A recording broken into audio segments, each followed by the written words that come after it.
सबक 5 अमीर लोग पैसे का आविष्कार करते हैं। संसार में अक्सर चतुर नहीं, साहसी लोग आगे बढ़ते हैं। पिछली रात मैंने लिखने के काम से फुर्सत निकाली और अलेक्जेंडर ग्राहम बेल के जीवन पर आधारित टीवी कार्यक्रम देखा। उस वक्त बेल ने अपने टेलीफोन का पेमेंट कराया था और उनके इस नए आविष्कार की मांग बहुत ज़्यादा होने की वजह से वे बहुत परेशानी में थे। ज़्यादा बड़ी कंपनी की ज़रूरत महसूस होने पर वे उस जमाने की नामी कंपनी वेस्टर्न यूनियन के पास गई और उनसे पूछा कि क्या वे उनके पेमेंट तथा छोटी सी कंपनी को खरीदेंगे। इस पूरे सौदे के बदले में वे $1000 चाहते थे। वेस्टर्न यूनियन के प्रेसिडेंट ने उसकी खिल्ली उड़ाते हुए इस प्रस्ताव को ठुकरा दिया और कहा कि वे बहुत ज़्यादा कीमत मांग रहे हैं। बाकी इतिहास है। एक मल्टी बिलियन डॉलर उद्योग का उदय हुआ और एटी नामक कंपनी का जन्म हुआ। अलेक्जेंडर ग्राहम बेल के कार्यक्रम के ठीक बाद शाम के समाचार आ गए। समाचारों में एक स्थानीय कंपनी में छटनी की खबर थी। कर्मचारी नाराज थे और शिकायत कर रहे थे कि कंपनी के मालिक अन्याय कर रहे हैं। फैक्ट्री के सामने लगभग 45 साल की उम्र का एक मैनेजर अपनी पत्नी और 2 बच्चों के साथ खड़ा था। इस मैनेजर की नौकरी से निकाल दिया गया था और वह अपने परिवार के साथ फैक्ट्री के सुरक्षा कर्मियों से गुजारिश कर रहा था कि वे उसे मालिकों से बात करने दें ताकि वे उसे निकालने पर पुनः विचार करें। उसने उसी समय एक मकान खरीदा था और उसे डर था कि कहीं वह उसे ना गंवा दें। कैमरा उसकी याचना पर केंद्रित था ताकि पूरा संसार इस दृश्य को देख ले। यह कहने की जरूरत नहीं है कि इस पर मेरा ध्यान केंद्रित हो गया। 1984 से मैं सिखाने के पेशे में हूँ। यह एक बेहतरीन और पुरस्कारदायक अनुभव रहा है। यह एक विचलित करने वाला पेशा भी रहा है, क्योंकि मैं हज़ारों लोगों को सिखा चुका हूँ और मैं सभी में एक साझी बात देखता हूँ, जिनमें मैं भी शामिल हूँ। हम सभी में ज़बरदस्त क्षमताएँ होती हैं और हमें प्रकृति से बहुत से गुणों का वरदान मिलता है। लेकिन एक चीज़ हम सभी को किसी न किसी हद तक पीछे रोक कर रखती है। यह है खुद के बारे में शंका। तकनीकी जानकारी की कमी हमें उतने पीछे रोक कर नहीं रखती है जितना कि आत्मविश्वास की कमी। कई लोग दूसरे के मुकाबले इसके ज़्यादा शिकार होते हैं। हम में से ज़्यादातर लोग जानते हैं कि एक बार कॉलेज से निकलते के बाद कॉलेज की डिग्रियां या अच्छे ग्रेड उतने महत्वपूर्ण नहीं रह जाते हैं। शैक्षणिक जगत से बाहर के असल संसार में ग्रेड से ज़्यादा महत्वपूर्ण किसी चीज़ की ज़रूरत होती है। मैंने इसे कई नामों से पुकारे जाते सुना है। जज्बा, बहादुरी, दम, कलेजा, साहस, दुस्साहस, चालाकी, हिम्मत, लगन और दमक। इस चीज़ पर कोई भी लेबल लगा दिया जाए, यह अंततः किसी के भविष्य पर उसके स्कूल के ग्रेड से ज़्यादा असर डालती है। हम में से प्रत्येक के भीतर इन साहसिक, लगनशील और हौसले वाले चरित्रों में से एक होता है। हमारे भीतर के इस चरित्र का एक विपरीत पहलू भी होता है, जो अपने घुटने टेक सकता है और ज़रूरत पड़ने पर याचना भी कर सकता है। मरीन कॉर्प के पायलट के रूप में वियतनाम में 1 साल रहने के बाद मैं अपने भीतर छिपे इन दोनों चरित्रों के बारे में अंतरंगता से जान गया था। दोनों में से किसी को भी दूसरे से बेहतर नहीं कहा जा सकता। बहरहाल शिक्षक के रूप में मैंने पहचाना कि बहुत ज़्यादा डर और अपनी क्षमताओं पर शंका ही इंसान की प्रतिभा की सबसे बड़े दुश्मन होते हैं। यह देखकर मेरा दिल टूट जाता है कि विद्यार्थी जवाब तो जानते थे, लेकिन उनमें जवाब के अनुरूप काम करने का साहस नहीं था। संसार में अक्सर चतुर नहीं, साहसी लोग आगे बढ़ते हैं। मेरा खुद का अनुभव यह रहा है कि वित्तीय प्रतिभा के लिए तकनीकी ज्ञान और साहस दोनों की ही जरूरत होती है। अगर डर बहुत ज़्यादा प्रबल है तो प्रतिभा का दमन हो जाता है। अपनी कक्षाओं में मैं विद्यार्थियों को बहुत प्रेरित करता हूँ कि वे जोखिम लेना सीखें, बहादुर बनें और अपनी प्रतिभा से उस डर को शक्ति व चतुराई में बदल लें। कुछ के लिए यह कारगर होता है, जबकि बाकी डर जाते हैं। मुझे एहसास हो चुका है कि पैसों के मामले में ज़्यादातर लोग सुरक्षित खेल खेलना चाहते हैं। मैंने ऐसे सवाल सुने हैं, जोखिम क्यों लेना? मैं अपने वित्तीय आईक्यू को विकसित करने का झंझट क्यों पालूं? मुझे वित्तीय दृष्टि से साक्षर क्यों बनना चाहिए? इस पर मैं जवाब देता हूँ, सिर्फ इसीलिए ताकि आपके पास ज़्यादा विकल्प रहे। आगे विशाल परिवर्तन आने वाले हैं। आने वाले वर्षों में युवा आविष्कारक अलेक्जेंडर ग्राहम बेल जैसे कई लोग आएंगे। बिल गेट्स जैसे 100 लोग होंगे और माइक्रोसॉफ्ट जैसी विशाल व सफल कंपनियां पूरे संसार में हर साल बनेगी। और इसके अलावा कहीं अधिक दिवालियापन, छटनियां तथा कटौतियां भी होगी। तो अपने वित्तीय आईक्यू को विकसित करने का झंझट क्यों पालें? इस सवाल का जवाब कोई दूसरा नहीं, सिर्फ आप ही दे सकते हैं। लेकिन मैं आपको इतना बता सकता हूँ कि मैं खुद ऐसा क्यों करता हूँ। मैं ऐसा इसलिए करता हूँ क्योंकि यह जीवित रहने के लिए सबसे रोमांचक समय है। मैं परिवर्तन से डरने के बजाय उसका स्वागत करना चाहूँगा। मैं तनख्वाह ना बढ़ने की चिंता करने के बजाय लाखों करोड़ों डॉलर बनाने के बारे में रोमांचित होना ज़्यादा पसंद करूँगा। हम आज जिस दौर में हैं वह संसार के इतिहास में सबसे रोमांचक और अभूतपूर्व समय है। आज से कई पीढ़ियों बाद लोग पलटकर इस युग को देखकर कहेंगे कि यह कितना रोमांचकारी युग रहा होगा। यह पुराने कि मृत्यु और नए के जन्म का समय कहा जाएगा। इस युग में उथल-पुथल बहुत ही लेकिन रोमांच भी बहुत था। तो अपने वित्तीय आईक्यू को विकसित करने का झंझट क्यों पालें? क्योंकि यदि आप ऐसा करते हैं तो आप बहुत समृद्ध बनेंगी और अगर आप ऐसा नहीं करते हैं तो आगे आने वाला समय आपके लिए डरावना होगा। ऐसा समय में आप कुछ लोगों को बहादुरी के साथ आगे बढ़ते हुए देखेंगी, जबकि दूसरों को अपने घिसे हुए जीवन रक्षकों से चिपके देखेंगी। 300 साल पहले जमीन को दौलत माना जाता था, इसलिए जो व्यक्ति जमीन का मालिक होता था, वह दौलतमंद होता था। आज में दौलत जमीन के बजाय फैक्ट्रियों तथा उत्पादन से जुड़ी कई और अमेरिका वर्चस्व कायम हो गया। इसके साथ ही उद्योगपति दौलत का स्वामी बन गया। आज दौलत का वास सूचना या जानकारी में है, यानी जिस व्यक्ति के पास सही समय पर सबसे ज़्यादा जानकारी होती है, वह दौलत का स्वामी होता है। समस्या यह है कि जानकारी पूरे संसार में प्रकाश के वेग से उड़ती है। इस नई दौलत को सीमाओं या हवा हदों में नहीं बांधा जा सकता, जिस तरह की जमीन और फैक्ट्रियों को बांधा जा सकता था। परिवर्तन ज़्यादा तेज और ज़्यादा नाटकीय होंगे। नए मल्टीमिलियनेयर्स की संख्या में भारी वृद्धि होगी, मगर ऐसे भी लोग होंगे जो पीछे छूट जाएंगे।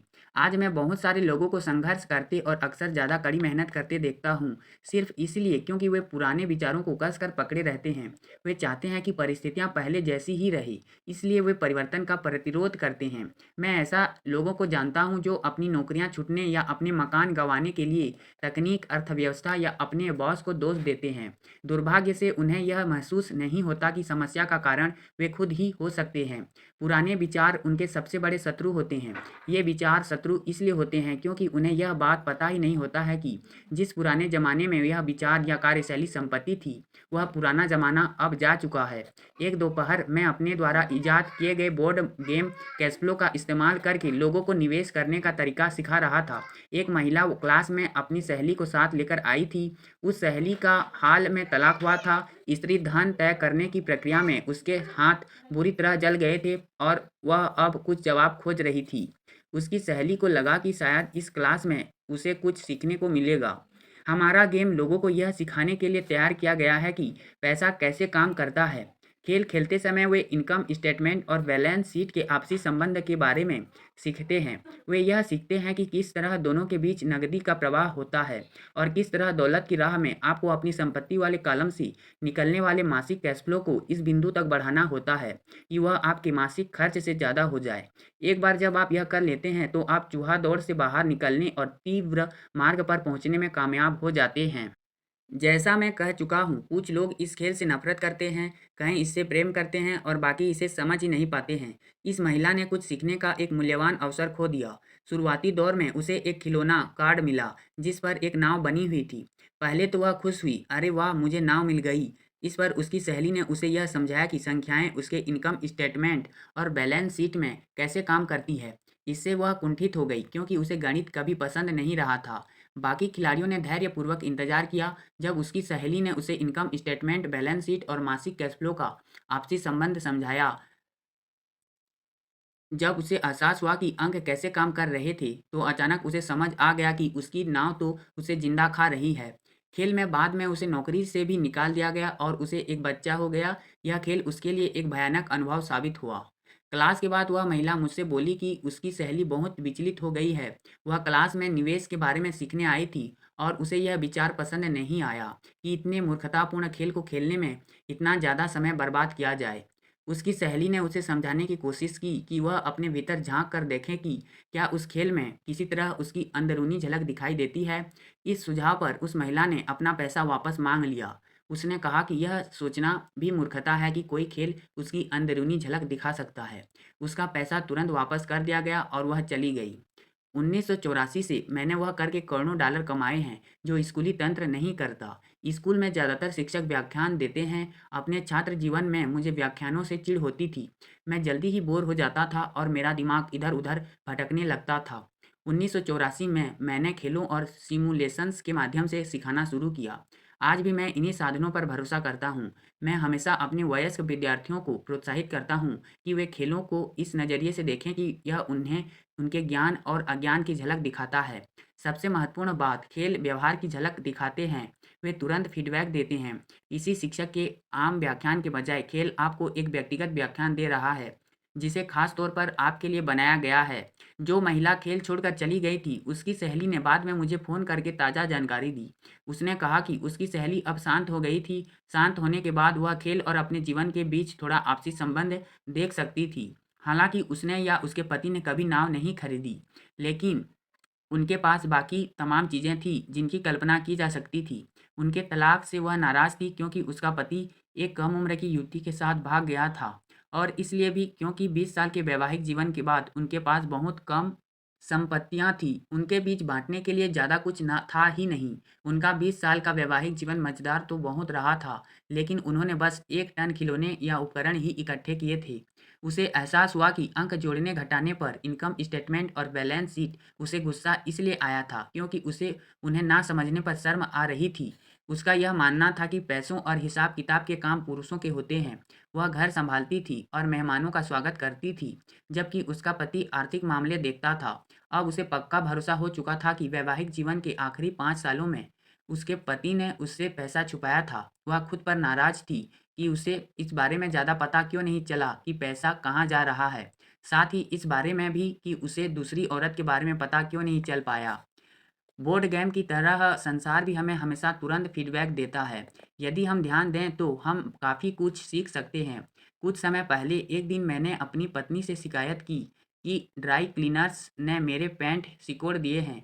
पत्नी हल्के से मुस्कुराई और उसने पैंट में अंगुली गड़ाकर मुझे जानकारी दी कि पैंट नहीं सिकुड़े हैं, कोई दूसरी चीज़ फैल गई है। मैं कैश फ्लो गेम इस तरह तैयार किया गया है ताकि हर खिलाड़ी को व्यक्तिगत फीडबैक मिल जाए। इसका उद्देश्य आपको विकल्प प्रदान करना है। अगर आपका नाम वाला कार्ड निकलता है और इससे आप कर्ज में आ जाते हैं, तो सवाल है अब आप क्या कर सकते हैं? आप कितने अलग-अलग वित्तीय विकल्पों के बारे में सोच सकते हैं? यही इस खेल का उद्देश्य है, खिलाड़ियों को नए और विविध वित्तीय विकल्पों के बारे में सोचना सिखाना। संसार के हजारों लोग इस खेल को खेल चुके हैं।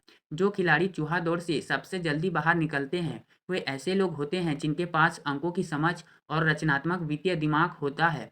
वे ज़्यादा वित्तीय विकल्पों को पहचान लेते हैं।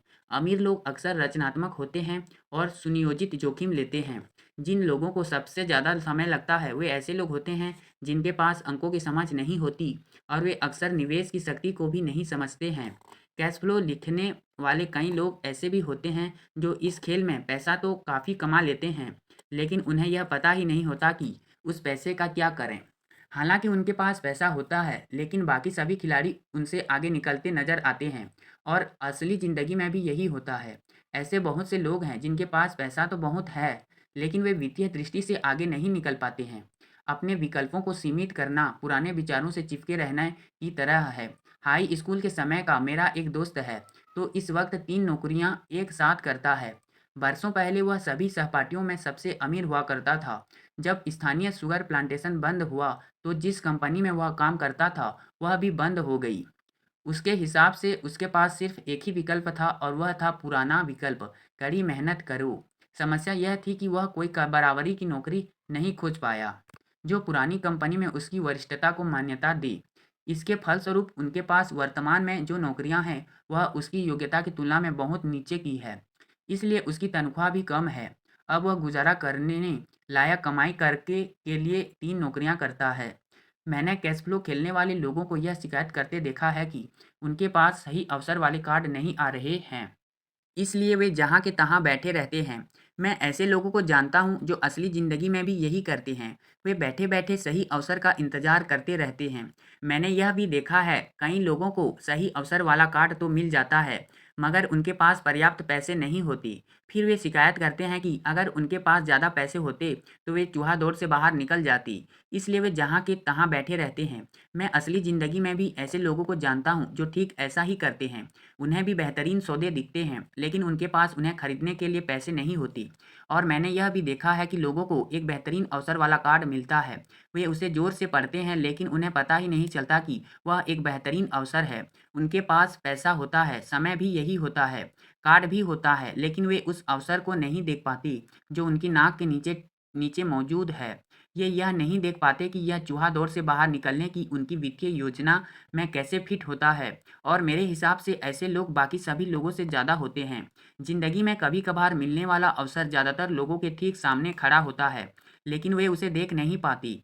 एक साल बाद उन्हें उसके बारे में पता चलता है जब बाकी सभी लोग अमीर बन जाते हैं। वित्तीय बुद्धि का मतलब है ज़्यादा विकल्प सोचना। यदि अवसर आपके पास नहीं आ रहे हैं, तो आप अपनी वित्तीय स्थिति को बेहतर करने के लिए क्या कर सकते हैं? अगर कोई अवसर आपकी गोद में आ टपकता है, लेकिन आपके पास पैसा ना हो और बैंक वाले उधार देने को तैयार ना हो, तो आप उस अवसर से कैसे लाभ उठा सकते हैं? यदि आपका अनुमान गलत है और आपको अपनी उम्मीद के मुताबिक चीज़ नहीं मिलती है, तो आप किसी बुरी परिस्थिति को लाखों डॉलर में कैसे बदल सकते हैं? यही वित्तीय बुद्धि है। इसका संबंध इस बात से उतना नहीं है कि क्या होता है, इसका संबंध तो इस बात से है कि किसी बुरी परिस्थिति को लाखों डॉलर में बदलने के लिए आप कितने अलग-अलग वित्तीय समाधान सोच सकते हैं। इस यह इस बारे में है कि आप वैसे की समस्याओं को सुलझाने में कितने रचनात्मक हैं। ज़्यादातर लोग सिर्फ एक ही समाधान जानते हैं, कड़ी मेहनत करो, पैसे बचाओ और कर्ज लो। सवाल यह है कि आपको अपनी वित्तीय बुद्धि क्यों बढ़ानी चाहिए? क्योंकि आप ऐसे व्यक्ति बनना चाहते हैं जो अपनी किस्मत खुद बनाता है। आप अपने साथ होने वाली घटनाओं को स्वीकार करते हैं और उन्हें बेहतर बनाते हैं। बहुत कम लोगों को इस बात का एहसास होता है कि पैसे की तरह ही किस्मत भी बनाई जाती है, और अगर आप कड़ी मेहनत करने के बजाय ज़्यादा खुशकिस्मत बनना चाहते हैं तथा पैसा उत्पन्न करना चाहते हैं, तो आपकी वित्तीय बुद्धि महत्वपूर्ण है। अगर आप ऐसे इंसान हैं जो सही परिस्थितियों के आने का इंतज़ार करता है, तो आपको शायद बहुत लंबे समय तक इंतज़ार करना पड़ेगा। यह तो वैसा ही है जैसे यात्रा शुरू करने से पहले आप इस बात का इंतज़ार करें कि अगले 5 मील तक की सभी ट्रैफ़िक लाइटें हरी हो। बचपन से ही अमीर डैडी ने माइक और मुझे लगातार बताया था कि पैसा वास्तविक नहीं है। अमीर डैडी हमें बार-बार याद दिलाते थे कि जब हमने प्लास्टर ऑफ पेरिस के सांचे से पैसे ढालना शुरू किया था, तब हम धन के रहस्य के कितने करीब आ गए थे। गरीब और मध्यम वर्गीय लोग पैसे के लिए काम करते हैं। वे कहते थे, अमीर लोग पैसे बनाते हैं। तुम धन को जितना वास्तविक मानोगी, उसके लिए उतनी ही ज़्यादा मेहनत करोगी। यदि तुम इस विचार को दिल में उतार लोगे कि धन असली चीज़ नहीं है, तो तुम ज़्यादा तेज़ी से ज़्यादा अमीर बन सकते हो। यह क्या है? यह सवाल माइक और मैं अक्सर पूछते थे। अगर धन असली चीज़ नहीं है, तो फिर यह क्या है? धन वही है जिसके बारे में हम एकमत हो जाएं। अमीर डैडी बस इतना ही कहते थे। हमारा दिमाग हमारे पास मौजूद सबसे शक्तिशाली संपत्ति है। अगर इसे अच्छी तरह प्रशिक्षित कर दिया जाए, तो यह लगभग तुरंत ही भारी दौलत उत्पन्न कर सकता है। अप्रशिक्षित मस्तिष्क बहुत गरीबी भी उत्पन्न कर सकता है, जो किसी परिवार में पीढ़ियों तक कायम रह सकती है। सूचना युग में पैसा बिजली की गति से बढ़ रहा है। केवल विचारों और अनुबंधों की बदौलत कुछ लोग शून्य से बेहद अमीर बन रहे हैं। जो लोग जीविका के लिए शेयरों या निवेशों का कारोबार करते हैं, वे इसे सारे समय होते देखते हैं। अक्सर शून्य से लाखों करोड़ों डॉलर तुरंत ही कमाए जा सकते हैं, और शून्य से मेरा मतलब है कि पैसे के लेन देन के बिना। यह अनुबंध से होता है। ट्रेंडिंग पीठ में हाथ के एक संकेत से लिम्बन में एक व्यापारी की स्क्रीन पर बत्ती जलती है। टोरंटो में व्यापारी की स्क्रीन पर सौदा उभरता है और वापस लिम्बन में बत्ती जल जाती है। मेरे ब्रोकर को खरीदने और एक पल बाद बेचने के लिए बस फ़ोन भर करने की ज़रूरत होती है। इस पूरे मामले में पैसों का लेन-देन कहीं नहीं हुआ, अनुबंधों का हुआ। तो अपनी वित्तीय प्रतिभा क्यों विकसित करें? इस सवाल का जवाब सिर्फ़ आप ही दे सकते हैं। मैं आपको बता सकता हूँ कि मैं इस क्षेत्र में अपनी प्रतिभा क्यों विकसित कर रहा हूँ। मैं ऐसा इसलिए करता हूँ क्योंकि मैं तेज़ी से पैसे बनाना चाहता हूँ, इसलिए नहीं क्योंकि मुझे ज़रूरत है, बल्कि इसलिए क्योंकि मैं ऐसा करना चाहता हूँ। यह सीखने की बड़ी दिलचस्प प्रक्रिया है। मैं अपना वित्तीय आईक्यू इसलिए विकसित करता हूँ क्योंकि मैं संसार के सबसे तेज और सबसे बड़े खेल में शामिल होना चाहता हूँ, और अपने छोटे तरीके से मैं मानवता के इस अभूतपूर्व विकास का हिस्सा बनना चाहता हूँ। एक ऐसे युग का जहाँ इंसान अपने शरीर से नहीं, बल्कि विशुद्ध रूप से अपने दिमाग से काम करते हैं।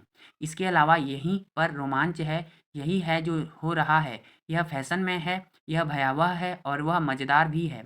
इसलिए मैं अपनी वित्तीय बुद्धि में निवेश करता हूँ और अपनी सबसे शक्तिशाली संपत्ति यानी अपने दिमाग को विकसित करता हूँ। मैं उन लोगों की ज़मानत में शामिल होना चाहता हूँ जो साहस के साथ आगे बढ़ रहे हैं।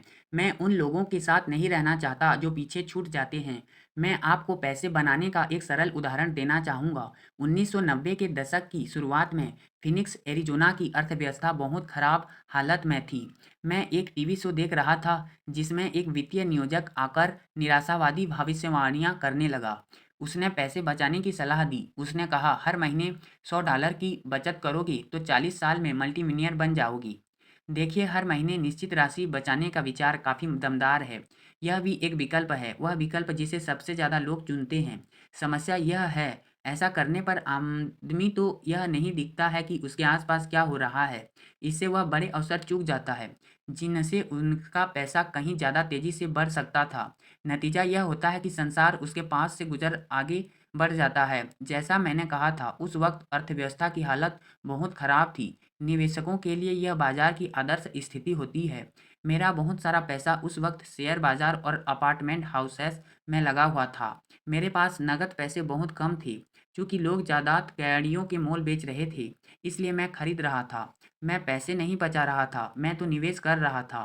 किम और मेरे 10 लाख से ज़्यादा डॉलर बाजार में काम कर रहे थे और तेज़ी से बढ़ रहे थे। यह निवेश करने का सर्वश्रेष्ठ अवसर था। अर्थव्यवस्था भयावह थी, मैं इन छोटे सौदों का प्रलोभन छोड़ नहीं पाया। जिन मकानों की कीमत कभी $1 लाख थी, वे अब $75,000 में मिल रहे थे।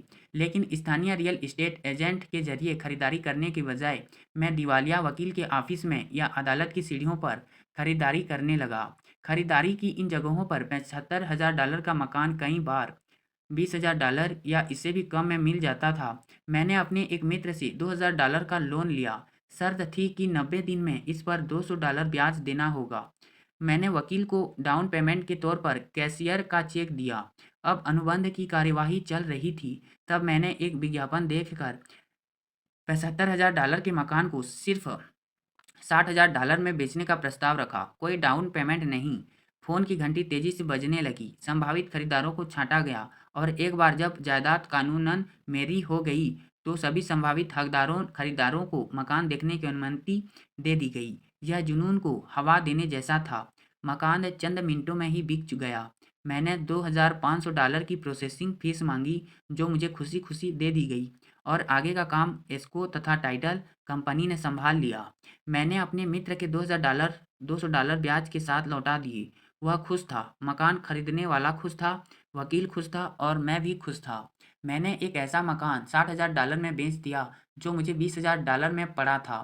खरीदार से प्रॉमिसरी नोट के रूप में $40,000 मेरे संपत्ति वाले कॉलम में आ गई। इस सारे काम में कुल 5 घंटे का समय लगा। अब जब आप वित्तीय दृष्टि से ज़्यादा साक्षर बनने और अंक पढ़ने में माहिर बनने की राह पर हैं, मैं आपको दिखाऊंगा कि यह पैसे के आविष्कार का उदाहरण क्यों है। इनकम स्टेटमेंट, आय, व्यय, टैक्स, मॉर्गेज भुगतान, बैलेंस शीट, संपत्तियां, दायित्व।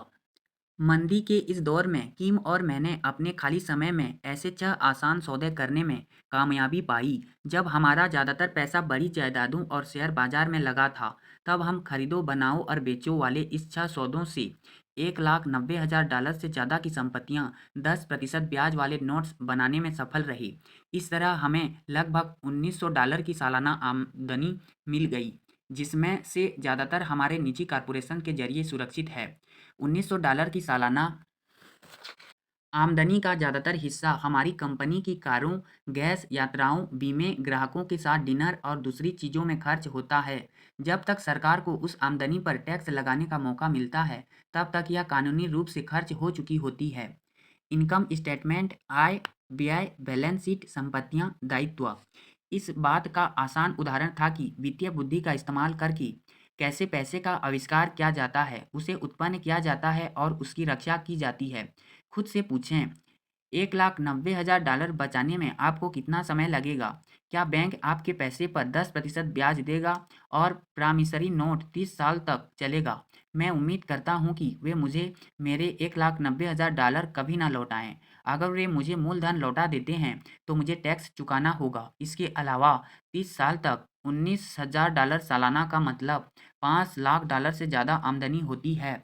लोग मुझसे पूछते हैं कि अगर सामने वाला पैसे ना चुका पाए तो क्या होगा? ऐसा भी होता है और यह अच्छी खबर है। $60,000 का मकान वापस ले लिया जाता है और $70,000 में दोबारा बेच दिया जाता है। एक बार फिर $2,500 लोन प्रोसेसिंग फीस के रूप में वसूल कर लिए जाते हैं। इस नए खरीदार को भी कोई डाउन पेमेंट नहीं करना होगा और प्रक्रिया इसी तरह चलती रहेगी। पहली बार मकान बेचने के बाद मैंने उधार के $2000 वापस लौटा दिए। इसलिए तकनीकी दृष्टि से उस सौदे में मेरा एक भी पैसा खर्च नहीं हुआ। निवेश पर मेरा मुनाफा अनंत है। यह इस बात का उदाहरण है कि पैसों के बिना बहुत सा पैसा किस तरह बनाया जा सकता है। मेरे दूसरे सौदे में यानी मकान दोबारा बेचने पर मैं $2000 अपनी जेब में रख लूँगा और कर्ज की अवधि एक बार फिर 30 साल कर दूँगा। अगर मुझे पैसा वापस मिल जाए तो निवेश पर मुझे कितना मुनाफा होगा मैं नहीं जानता, लेकिन यह निश्चित रूप से हर महीने $100 की बचत को तो हरा ही देगा। तो दरअसल $150 से शुरू होती है, क्योंकि यह टैक्स के बाद की आमदनी है जो 40 साल तक कम ब्याज कमाएगी। यही नहीं, मिलने वाले ब्याज पर भी आपको टैक्स चुकाना पड़ता है। इसमें ज़्यादा समझदारी नहीं है। यह सुरक्षित तो हो सकता है, लेकिन चतुराई भरा नहीं है। कुछ साल बाद जब फिनिक्स का रियल एस्टेट बाजार मजबूत हुआ तो जिन मकानों को हमने $60,000 में बेचा था, उनका मूल्य बढ़कर $1,10,000 हो गया। नीलामी के अवसर अब भी मौजूद तो थे, लेकिन दुर्लभ हो गए थे। उनकी तलाश करने में एक कीमती संपत्ति यानी मेरा समय बहुत खर्च हो रहा था। इसके अलावा हजारों खरीदार मुट्ठी भर उपलब्ध सौदों की तलाश कर रहे थे। बाजार बदल गया था। यह आगे बढ़ने और संपत्ति वाले कॉलम के लिए दूसरे अवसरों की तलाश करने का समय था। यहाँ आप ऐसा नहीं कर सकते। यह कानून के खिलाफ है। आप झूठ बोल रहे हैं। मैं ये टिप्पणियाँ कितनी बार सुनता हूँ, उतनी बार यह नहीं सुनता। क्या आप मुझे ऐसा करने का तरीका बता सकते हैं? गणित सरल है। आपको इसमें बीजगणित या कैलकुलेशन के ज्ञान की ज़रूरत नहीं होती। कानूनी सौदे और भुगतान की वसूली का काम एस्क्रो कंपनी संभालती है। मुझे छत की मरम्मत या टॉयलेट ठीक कराने की चिंता भी नहीं रहती, क्योंकि यह काम उस मकान के मालिक करते हैं। यह उनका मकान है। कभी कभार कोई किस्त नहीं देता है और यह बहुत बढ़िया होता है, क्योंकि इसमें विलंब शुल्क मिलता है या उन्हें मकान से बाहर निकाल कर दोबारा मकान बेच दिया जाता है। अदालतों इस काम को संभाल लेती है। हो सकता है कि यह आपके इलाके में काम ना करे। बाजार की परिस्थितियां भिन्न हो सकती है, लेकिन यह उदाहरण दर्शाता है कि एक सरल वित्तीय प्रक्रिया से लाखों डॉलर कैसे उत्पन्न हो सकते हैं, वह भी बहुत कम पैसे और बहुत कम जोखिम में। यह सिर्फ अनुबंध के जरिए पैसे कमाने का उदाहरण है। हाई स्कूल पास करने वाला कोई भी व्यक्ति यह काम कर सकता है, लेकिन ज़्यादातर लोग ऐसा नहीं करते हैं। वे तो मेहनत करो और पैसे बचाओ की पुरानी सलाह पर ही अमल करते हैं। लगभग 30 घंटे की मेहनत में संपत्ति वाले कॉलम में लगभग $1,90,000 आ गई और टैक्स भी नहीं चुकाना पड़ा। इनमें से कौन सा काम आपको ज़्यादा मुश्किल लगता है? कड़ी मेहनत करें, 50% टैक्स चुकाएं, जो बचता है उसे बचाएं। आपकी बचत 5% ब्याज कमाती है, जिस पर एक बार फिर टैक्स लगता है। या दूसरा, अपनी वित्तीय बुद्धि को बढ़ाने का समय निकालें। अपने दिमाग और संपत्ति वाले कॉलम की शक्ति का दोहन करें। यदि आप पहले विकल्प का इस्तेमाल करते हैं तो निश्चित रूप से यह पता लगा लें कि $1,90,000 बचाने में आपको कितना समय लगता है। समय आपकी सबसे बड़ी संपत्तियों में से एक है। अब आप समझ सकते हैं कि मैं खामोशी से अपना सिर क्यों हिलाता हूँ जब मैं अभिभावकों के मुंह से सुनता हूँ, मेरा बच्चा स्कूल में अच्छा प्रदर्शन कर रहा है और अच्छी शिक्षा प्राप्त कर रहा है। बढ़िया है, लेकिन क्या इतना ही काफ़ी है? मैं जानता हूँ कि ऊपर बताई गई निवेश रणनीति काफ़ी छोटी है। इसका इस्तेमाल सिर्फ यह दर्शाने के लिए किया गया है कि छोटी रकम कैसे बड़ी रकम में बदल सकती है। एक बार फिर मेरी सफलता यह बताती है कि प्रबल वित्तीय बुनियाद कितनी महत्वपूर्ण होती है, जिसकी शुरुआत एक सुदृढ़ वित्तीय शिक्षा से होती है। मैं यह पहले भी बता चुका हूँ, लेकिन यह दोहराने लायक है। वित्तीय बुद्धि में ये 4 मुख्य तकनीकी योग्यताएं शामिल होती है। पहला, अकाउंटिंग। अकाउंटिंग वित्तीय साक्षरता या अंक पढ़ने की योग्यता है। यदि आप कारोबार या निवेश खड़े करना चाहते हैं तो यह एक आवश्यक योग्यता है। दूसरा, निवेश। निवेश पैसे से पैसे बनाने का विज्ञान है। तीसरा, बाजारों को समझना। बाजारों को समझना मांग और पूर्ति का विज्ञान है। अलेक्जेंडर ग्राहम बेल ने बाजार को वह दिया जो वह चाहता था। यही बिल गेट्स ने भी किया। $7500 का मकान 75,000 का मकान $20,000 में खरीद कर उसे $60,000 में बेच दिया गया। यह भी बाजार द्वारा उत्पन्न अवसर को जकड़ने का परिणाम था। कोई खरीद रहा था, कोई बेच रहा था। चौथा, कानून। कानून अकाउंटिंग कॉर्पोरेट, राज्य और संघीय कानूनों का ज्ञान है। मैं नियमों के हिसाब से खेलने की सलाह देता हूँ। यही वह बुनियादी नींव या योग्यताओं का मिश्रण है जिसकी ज़रूरत दौलत की सफलता तलाश के लिए होती है। चाहे यह छोटे मकान खरीदना हो या अपार्टमेंट, बिल्डिंग, कंपनियां, शेयर, बॉन्ड्स, कीमती धातुएं, बेसबॉल कार्ड या कोई दूसरी चीज हो। कुछ साल बाद रियल एस्टेट बाजार पलट गया और बाकी हर व्यक्ति इसमें अंदर आ रहा था। शेयर बाजार उछाल पर था और हर व्यक्ति उसमें प्रवेश कर रहा था। अमेरिकी अर्थव्यवस्था दोबारा अपने पैरों पर खड़ी हो रही थी। मैंने बेचना शुरू कर दिया और अब पेरू, नॉर्वे, मलेशिया तथा फिलीपींस की यात्रा करने लगा। निवेश परिदृश्य बदल गया था। अब हम रियल एस्टेट नहीं खरीद रहे थे। अब तो हम संपत्ति वाले कॉलम के भीतर मूल्य को बढ़ते हुए देख रहे हैं और शायद यह जल्द ही बेचना शुरू कर देंगे। मुझे लगता है कि छोटे मकान वाले उस 6 सौदों में से कुछ बिक जाएंगे और $40,000 के नोट नकदी में बदल जाएंगे। मुझे अपने अकाउंटेंट को फ़ोन करना होगा कि वह नकदी के लिए तैयार रहे और उसे सुरक्षित रखने के तरीके खोजे।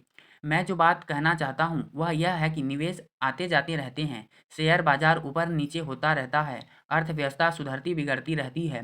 संसार जीवन में कभी कभार मिलने वाले अवसर हमेशा आपको दे रहा है, आपके जीवन के हर दिन, मगर अक्सर हम उन्हें देख नहीं पाते हैं, लेकिन वे वहाँ मौजूद होते हैं। संसार जितना ज़्यादा बदलता है और तकनीक जितनी ज़्यादा बदलती है, उतने ही अधिक अवसर आएंगे जो आपको और आपके परिवार को कई पीढ़ियों तक वित्तीय दृष्टि से सुरक्षित बना सकते हैं। अपनी वित्तीय बुद्धि विकसित करने की झंझट में क्यों पड़ें? एक बार फिर सिर्फ आप ही इसका जवाब दे सकते हैं। मैं तो बस इतना जानता हूँ कि मैं सीखना और विकास करना क्यों जारी रखता हूँ। मैं ऐसा इसलिए करता हूँ क्योंकि कई परिवर्तन आने वाले हैं। मैं अतीत से चिपके रहने के बजाय परिवर्तन का स्वागत करना ज़्यादा पसंद करूंगा। मैं जानता हूं कि बाजार में ज्वार भी आएगा और भाटा भी आएगा। मैं अपनी वित्तीय बुद्धि को लगातार बढ़ाना चाहता हूं क्योंकि बाजार में होने वाले हर परिवर्तन पर कुछ लोग घुटने टेक कर अपनी नौकरियों की भीख मांगेंगे। इस दौरान दूसरे लोग जीवन की थमाई बुरी परिस्थितियों को लेंगे और जीवन हम सभी को कभी कभार बुरी परिस्थितियां थमाता है और उन्हें लाखों डॉलर में बदल लेंगे। यही वित्तीय बुद्धि है। मुझसे अक्सर उन बुरी परिस्थितियों के बारे में पूछा जाता है जिन्हें मैंने लाखों डॉलर में बदला है। मैं अपने निवेशों के ज़्यादा उदाहरण देने में संकोच करता हूँ क्योंकि मुझे डर है कि यह डींगे हाँकने या सेखी बघाड़ने का काम लग सकता है। मेरा ऐसा कोई इरादा नहीं है। मैं तो सिर्फ वास्तविक और आसान घटनाओं की संख्यात्मक व समयावधि वाले उदाहरण देता हूँ।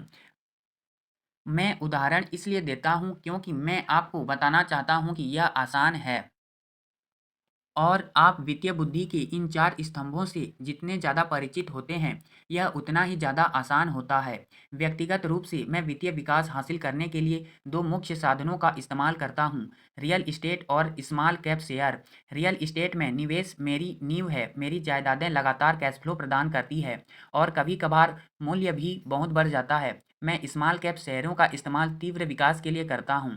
मैं जो करता हूँ, आपको वैसा करने की सलाह नहीं देता हूँ।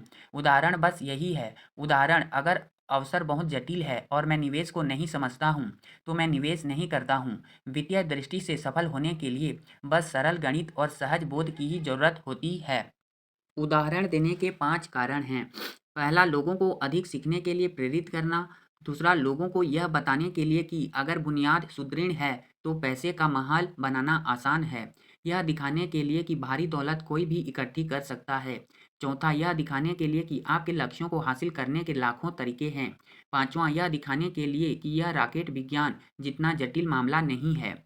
1989 में मैं पोर्टलैंड, ऑरेगन में एक खूबसूरत इलाके में जॉगिंग करता था।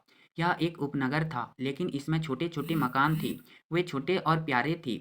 मुझे लगता था कि लिटिल रेड राइडिंग हुड नानी के यहाँ जाने के लिए वहाँ फुटपाथ पर फुदकती दिखेगी। हर कहीं बिकाऊ है के साइन बोर्ड नजर आते थे। इमारती लकड़ी का बाजार बहुत बुरे हाल में था।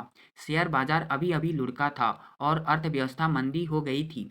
एक सड़क पर मुझे बिकाऊ है का एक साइन बोर्ड दिखा, जो बाकी से ज़्यादा पुराना था। यह पुराना दिख भी रहा था। एक दिन इसके पास से गुजरते हुए मैं मालिक से टकराया, जो परेशान हाल था। मैंने पूछा, आप अपने मकान का कितना मांग रहे हैं? मालिक मुड़ा और कमजोर मुस्कान देते हुए बोला, मुझे प्रस्ताव दें, यह 1 साल से ज़्यादा समय से बिकाऊ है। कोई भी इसे देखने तक नहीं आता। मैं इसे देखूंगा, मैंने कहा, और मैंने आधा घंटे बाद उसकी मांगी कीमत से $20,000 कम में मकान खरीद लिया। यह तो बेडरूम का सुंदर छोटा मकान था।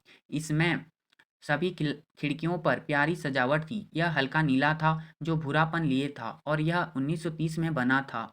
अंदर पत्थर की एक सुंदर फायरप्लेस और 2 छोटे बेडरूम थे। किराए पर उठाने के लिए यह आदर्श मकान था। मकान दरअसल $65,000 का था, लेकिन मैंने उसका सौदा $45,000 में किया था। मैंने मालिक को $5,000 का डाउन पेमेंट दिया। मकान अच्छा था, समस्या सिर्फ इतनी थी कि कोई भी उसे खरीदना नहीं चाहता था। मालिक 1 सप्ताह में मकान खाली कर गया। वह इससे पीछा छुड़ाकर खुश था और मेरा पहला किराएदार उसमें रहने आ गया, जो स्थानीय कॉलेज में प्रोफेसर था। मॉर्गेज खर्च और मैनेजमेंट फीस देने के बाद मेरी जेब में हर महीने लगभग $40 आ जाते थे। यह ज़्यादा रोमांचक नहीं था। 1 साल बाद ओरेगन का रियल एस्टेट बाजार मंदी से उबर कर बढ़ने लगा। कैलिफोर्निया के निवेशक, जिनके पास चढ़ते रियल एस्टेट बाजार से मिले पैसों की गर्मी थी, उत्तर की ओर आ रहे थे और ओरेगन तथा वाशिंगटन में खरीदारी कर रहे थे। मैंने वह छोटा मकान कैलिफोर्निया के एक युवा दंपति को $95,000 में बेच दिया, जिन्हें यह बेहतरीन सौदा लगा। लगभग $40,000 का मेरा कैपिटल गेन 10-31 टैक्स रहित एक्सचेंज में रख दिया गया और मैं इस पैसे को लगाने के लिए किसी दूसरे मकान की खरीदारी में जुट गया। 1 महीने के भीतर मुझे बिवर्टन, ओरेगन में इंटेल प्लांट के ठीक पास 12 यूनिट का एक अपार्टमेंट हाउस मिल गया। उसके मालिक जर्मनी में रहते थे। उन्हें पता ही नहीं था कि उस जगह की क्या कीमत है। यहाँ भी वे बस इसे बेचकर जैसे-तैसे पीछा छुड़ाना चाहते थे। $4,50,000 की इमारत के लिए मैंने $2,75,000 का प्रस्ताव दिया। वे $3,00,000 में तैयार हो गए। मैंने इसे खरीदा और 2 साल तक अपने पास रखा। उसी 10-31 एक्सचेंज प्रक्रिया का इस्तेमाल करते हुए हमने उस इमारत को $4,95,000 में बेच दिया और इस पैसे से फिनिक्स, एरिज़ोना में 30 यूनिट की अपार्टमेंट इमारत खरीद ली। हम तब तक फिनिक्स जाकर रहने लगे थे और हमें वैसे भी बेचने की ज़रूरत थी। जो मंदी का हाल पहले ओरेगन बाजार का था, वही इस वक्त फिनिक्स के रियल एस्टेट बाजार का भी था। फिनिक्स में 30 यूनिट की अपार्टमेंट बिल्डिंग की कीमत $8,75,000 थी, जिसमें $2,25,000 का डाउन पेमेंट करना था। 30 यूनिट्स से आने वाला कैश फ्लो हर महीने $5,000 से थोड़ा अधिक था। एरिज़ोना का बाजार ऊपर बढ़ने लगा और कुछ साल बाद कोलोराडो के एक निवेशक ने उस जायदाद के बदले $12 लाख देने का प्रस्ताव रखा। इस उदाहरण का सबक यह है कि किस तरह एक छोटी राशि बढ़कर एक बड़ी राशि बन सकती है। एक बार फिर यह फाइनेंशियल स्टेटमेंट, निवेश रणनीतियों, बाजार की समझ और कानूनों की समझ का मामला है। यदि लोग इन विषयों में माहिर नहीं हैं, तो स्पष्ट रूप से उन्हें सामान्य सलाह पर अमल करना चाहिए, जिसके अनुसार इंसान को सुरक्षित खेलना चाहिए, अपने निवेशों को डाइवर्सिफाई करना चाहिए और सिर्फ सुरक्षित निवेशों में निवेश करना चाहिए। सुरक्षित निवेशों के साथ समस्या यह होती है कि वे प्राय कुछ ज़्यादा ही साफ सुथरे रहते हैं, यानी उन्हें इतना सुरक्षित बना दिया जाता है कि मुनाफे की संभावना कम हो जाती है। ज़्यादातर बड़े ब्रोकरेज हाउसेस जोखिम भरे सौदों को इसलिए नहीं छूते हैं ताकि अपनी और अपने ग्राहकों की रक्षा कर सकें। यह समझदारी भरी नीति भी है। असल गर्मागर्म सौदे नौसिखियों के सामने पेश नहीं किए जाते।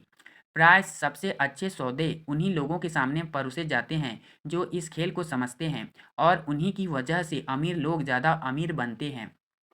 जिस व्यक्ति को प्रबुद्ध निवेशक नहीं समझा जाता, उसके सामने जोखिम भरे सौदे पेश करना तकनीकी दृष्टि से गैर कानूनी है, लेकिन जाहिर है यह भी कभी कभार होता है।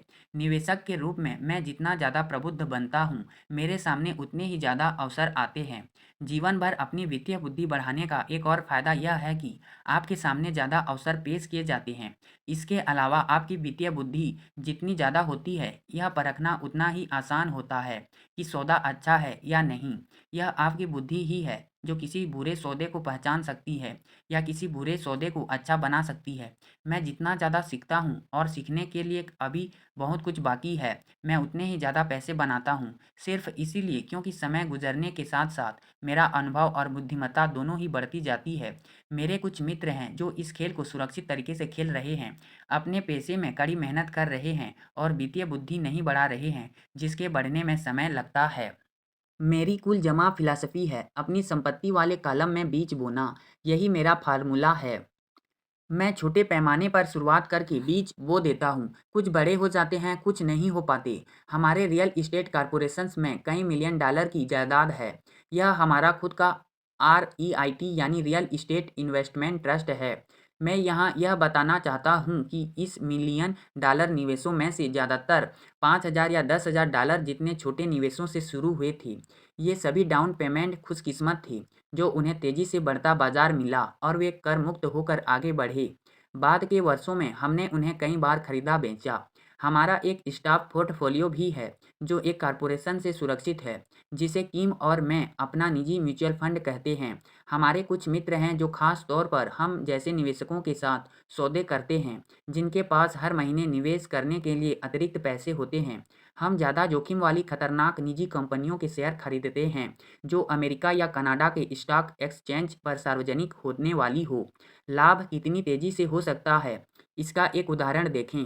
मान लें कंपनी के सार्वजनिक होने से पहले उसके 1 लाख शेयर 25 सेंट के भाव पर खरीद लिए जाएं। 6 महीने बाद कंपनी स्टॉक एक्सचेंज में सूचीबद्ध हो जाती है और शेयर का भाव $2 हो जाता है। अगर कंपनी का प्रबंधन अच्छा है तो भाव बढ़ता रहता है और वह शेयर $20 या उससे ज़्यादा का भी हो सकता है।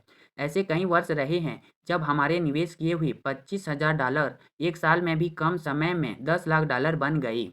यह जुआ नहीं है, बशर्ते आप जानते हो कि आप क्या कर रहे हैं। यह जुआ है अगर आप किसी सौदे में पैसा फेंक रहे हो और प्रार्थना कर रहे हो। किसी भी चीज़ में महत्वपूर्ण यह है कि आप अपनी तकनीकी योग्यता, बुद्धि और खेल की प्रेम का इस्तेमाल करके नुकसान की आशंका को कम करें, जोखिम को कम करें। वैसे एक बात ध्यान रखें, जोखिम हमेशा रहता है। यह तो वित्तीय बुद्धि है जो संभावनाओं को बेहतर बनाती है। इस तरह एक व्यक्ति के लिए जो जोखिम भरा है, वह किसी दूसरे व्यक्ति के लिए कम जोखिम भरा होता है।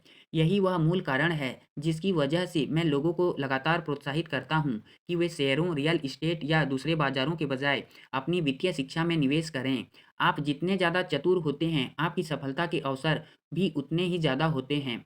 मैंने व्यक्तिगत रूप से जिन शेयरों में निवेश किया, वे ज़्यादातर लोगों के लिए बहुत ज़्यादा जोखिम भरे थे, इसलिए उनकी सलाह देने का सवाल ही नहीं है। मैं इस खेल को 1979 से खेल रहा हूँ और मैंने इसके लिए अपने हिस्से से ज़्यादा का शिक्षण शुल्क चुकाया है।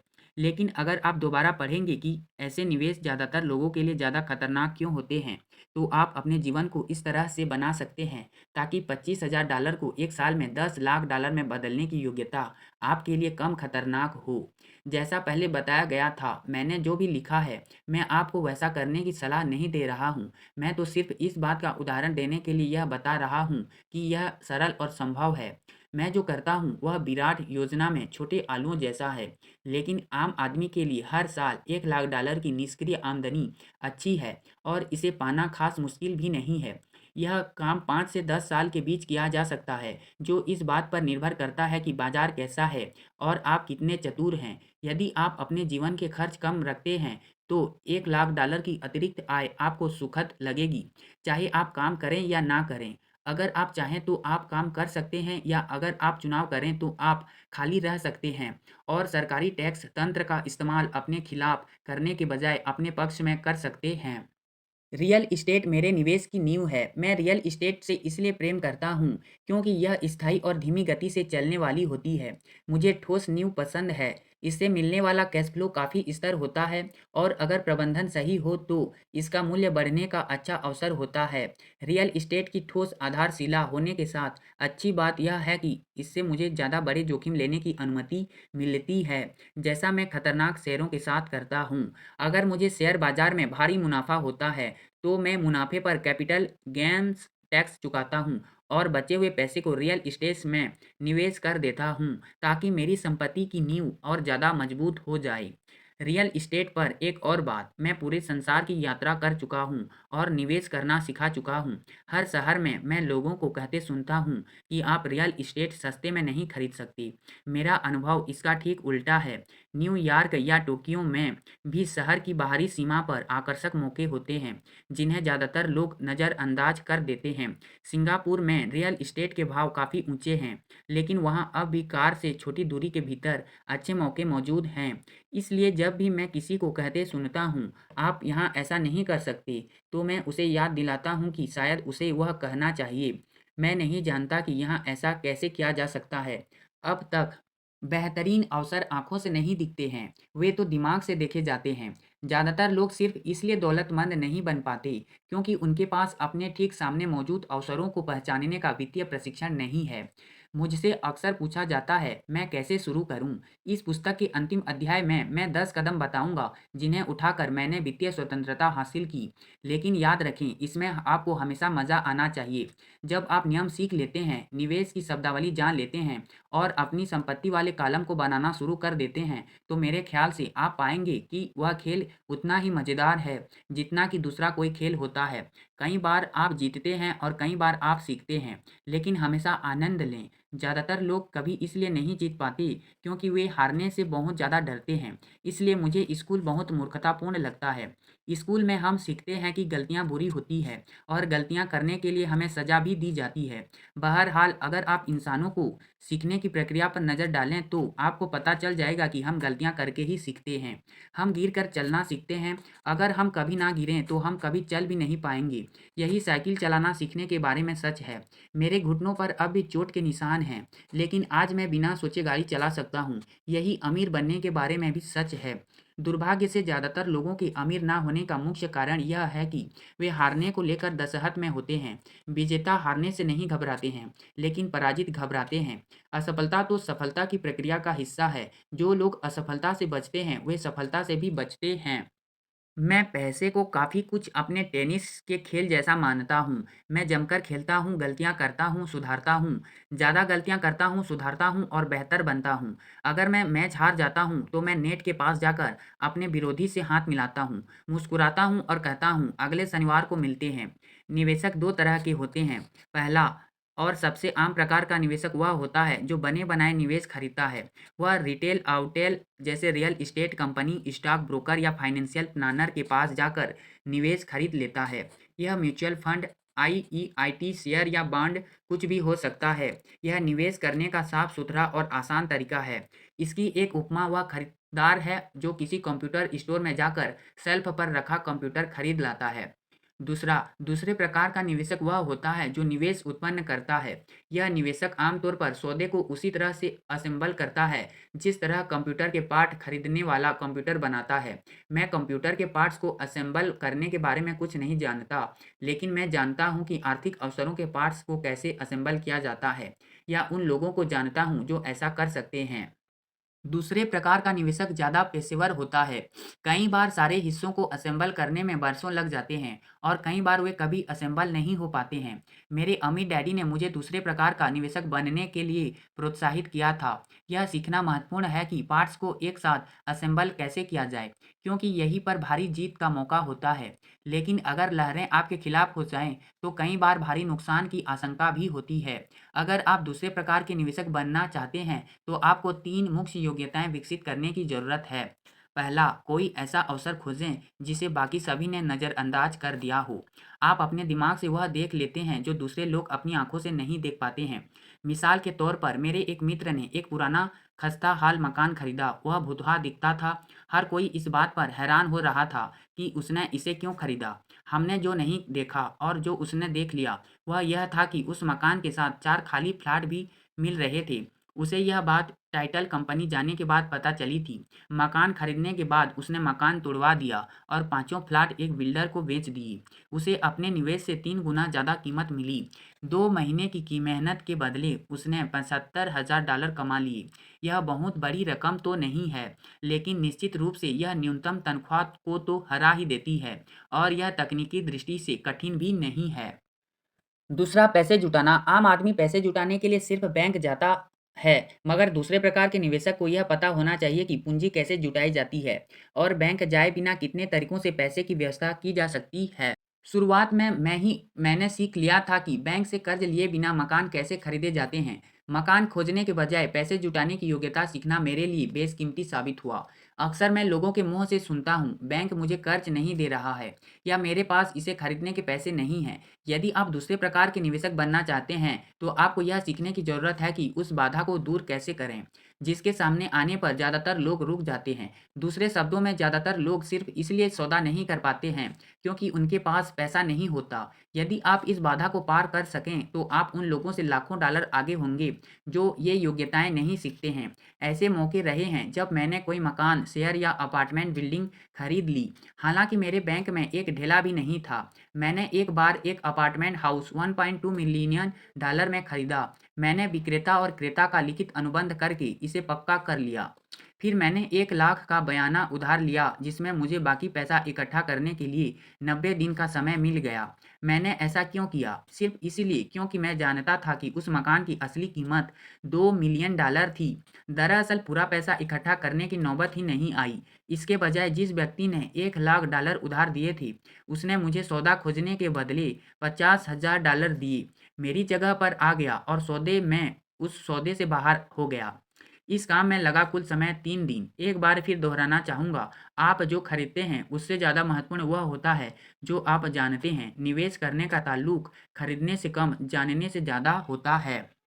तीसरा, चतुर लोगों को संगठित करें। बुद्धिमान लोग वे होते हैं जो अपने से ज़्यादा बुद्धिमान व्यक्ति के साथ काम करते हैं या उसकी सेवा लेते हैं। जब भी आपको सलाह की ज़रूरत हो तो अपने सलाहकार समझदारी से चुनें। सीखने के लिए बहुत कुछ है, लेकिन पुरस्कार गगनचुम्बी हो सकते हैं। अगर आप इन योग्यताओं को नहीं सीखना चाहते हैं तो मैं आपको पहले प्रकार का निवेशक बनने की सलाह दूंगा।